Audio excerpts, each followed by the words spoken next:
সম্মানিত ভাইরা, এমন একটি দেশ চাই যেই দেশে নারী পুরুষ নির্বিশেষে ঘরের ভিতরেও নিরাপদ থাকবে, রাস্তায় গেলেও নিরাপদ থাকবে, কর্মস্থলেও নিরাপদ থাকবে এবং প্রত্যেকটি মানুষের সম্মান এবং ইজ্জতের গ্যারান্টি থাকবে।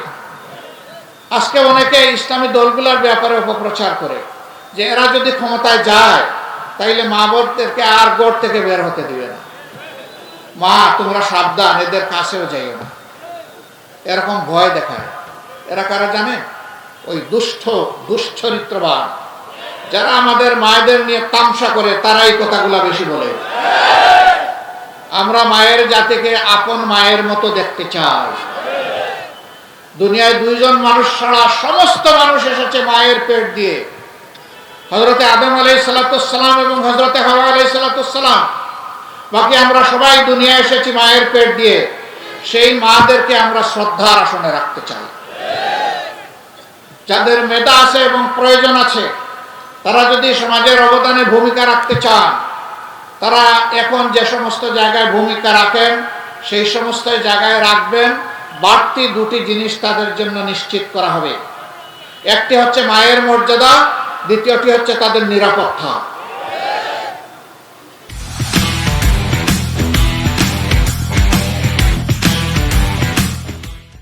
ইনশাআল্লাহ সেদিন মা বোনেরা এই দেশে বসবাস করে তারা পরিচয় দিয়ে আল্লাহর স্বস্তি প্রকাশ করবে, আল্লাহর শুকরিয়া আদায় করবে যে আল্লাহ এমন একটি সমাজ আমরা তো পেতে আগেই চেয়েছিলাম।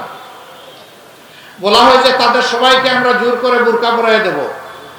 একজন হিন্দু বোন অথবা আমার মা, একজন বৌদ্ধ বোন কিংবা মা, একজন খ্রিস্টান বোন কিংবা মা, আমরা কোন বলে তাদের গায়ে বুরকা পরাবো? এই অধিকার কি, এই দায়িত্ব কি ইসলাম আমাদেরকে দিয়েছে?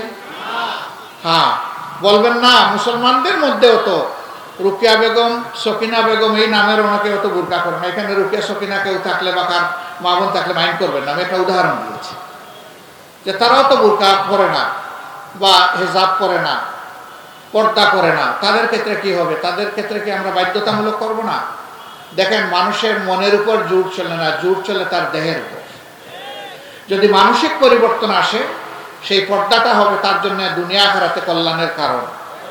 আর যদি বুঝ আসার আগে জোর করে আপনি তাকে পড়ায় দেন, তাহলে সেইটা তার জন্য হবে যন্ত্রণার কারণ। আমরা ইনশাআল্লাহ এমন পরিবেশ, এমন শিক্ষা এই দেশে নিশ্চিত করব যে মুসলমান মা বোনেরা গর্বের সাথে, আনন্দের সাথে তারা শালীন পোশাক পরে আল্লাহর শুকরিয়া আদায় করবে ইনশাআল্লাহ। সেদিন জোর করার প্রয়োজন হবে না ইনশাআল্লাহ।